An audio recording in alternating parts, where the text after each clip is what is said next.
Good afternoon, it's Jeff and Wilma here at Budrum, and we're at the bee site again on number 3 of our field trip on the beehives. So this afternoon I'm going to take some honey out of a hive. Just want to show you what I'm looking for and how I go about it.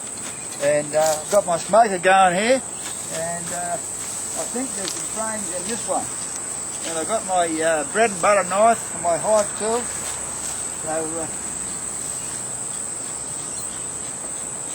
So what you do is you just put a bit of smoke at the entrance, and then the bees, with their ventilate, how they ventilate the hive, they draw the smoke into the hive.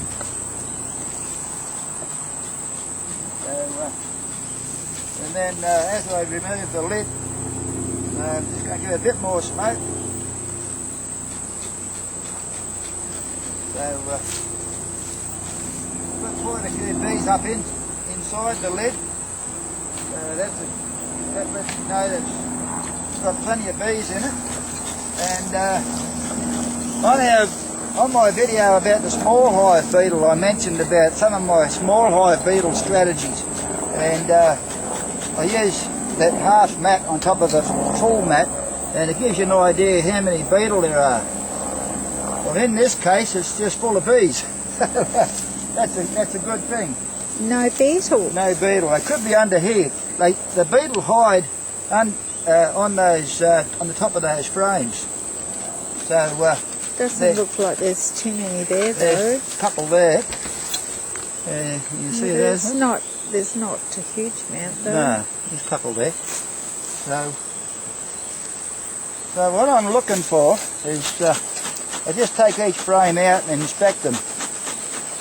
Sometimes you can see straight away that it's not worth your while even looking, but in this case I can see that it's capped as far down as I can see, so I'm just going to take one out and see how it looks.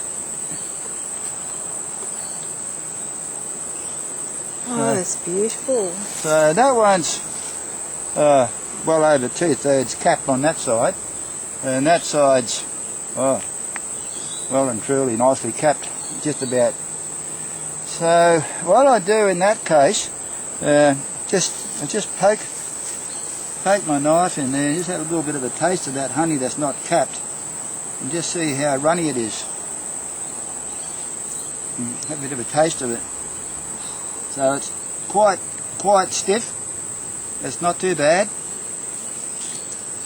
So it's very nice too. So I'm going to take that one. So what I do is just sit the frame against the back of the hive.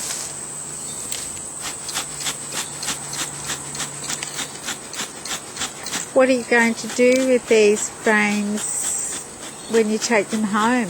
I'm just going to put them in the dining room where we extract the honey, and I've got to do it during the week. I'm just hoping for a bit of cooler weather on Tuesday. What's today? Sunday now. Yes.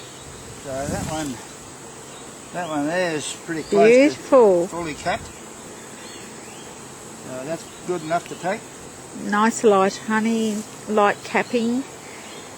And the other good thing is a lot of those cells that haven't been capped are empty of honey as well, which is a good thing. So it's good to have it fully capped, 100% capped if you can get it. But if you see an area that's completely empty, well that's good as well, because you know you haven't got any unripe honey in there. So what I do is just take each frame out.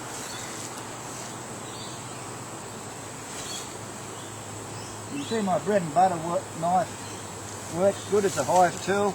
So that side hasn't been capped, that's the side that was up against the wall. So I'll just have a taste of that. That looks a bit runny. Yeah, what will you do, turn that around? Well, there's a lot of burr comb against the wall, so what I'll do is I'll scrape that off, and then I'll put it against the wall. So if you want to come around, you can get that burr comb there. So I'm going to scrape that off. Oh yeah, that'll put holes in the honeycomb. Yeah, so I'll put the cap down against the side. This one here So that's pretty well the same as the other ones. So you can see that the cappings are nice and parallel, a continual flow, which means that you've had a good honey flow. It's an uninterrupted honey flow. So, which is how much of the comb needs to be capped before you say it's mature enough to take? Oh well, 100% is perfect. 100% is ideal, but you know, if you're ready to rob, you know 90% capped is all right. But you just don't want too much honey in the area that hasn't been capped. That's just fresh nectar. That's really watery. You don't want too much of that, because you run the risk of your honey fermenting on you. So that one there's pretty close. This other side's pretty good. So what I do is take all the frames out, and then this next one is much the same.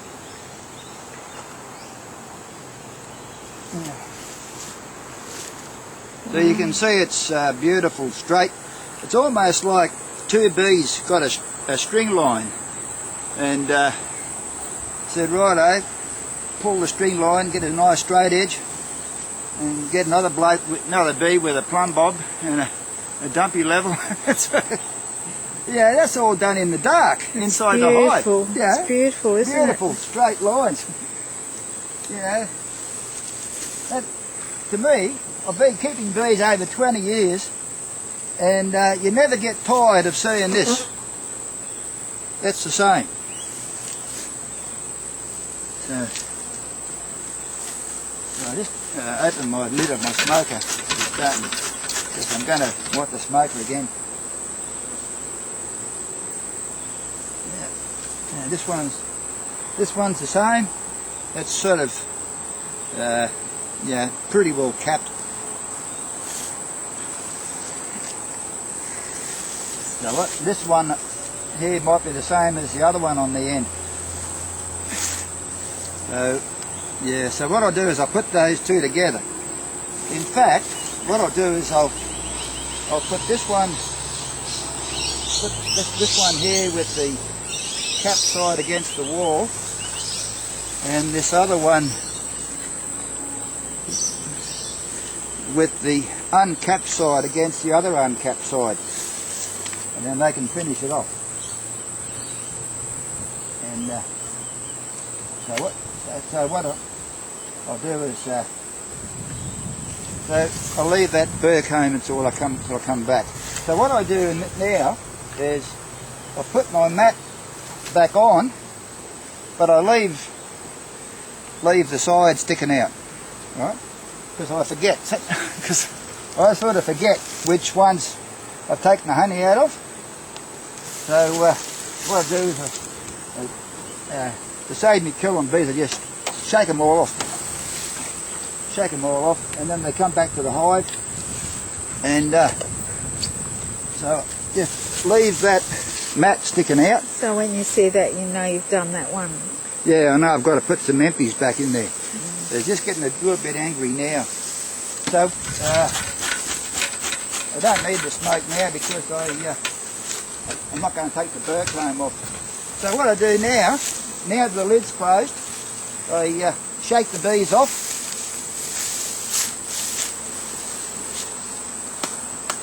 That's it.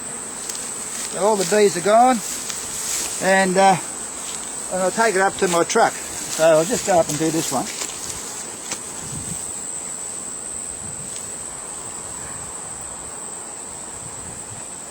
So I'll just do that with every frame, and I don't know how long we've been talking, but you can bring the camera around to your left, Wilma, and show you these horses.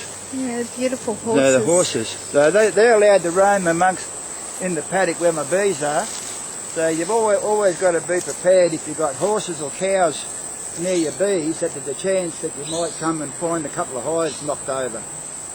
So you've always got to be prepared for that. And those birds following them around everywhere they go.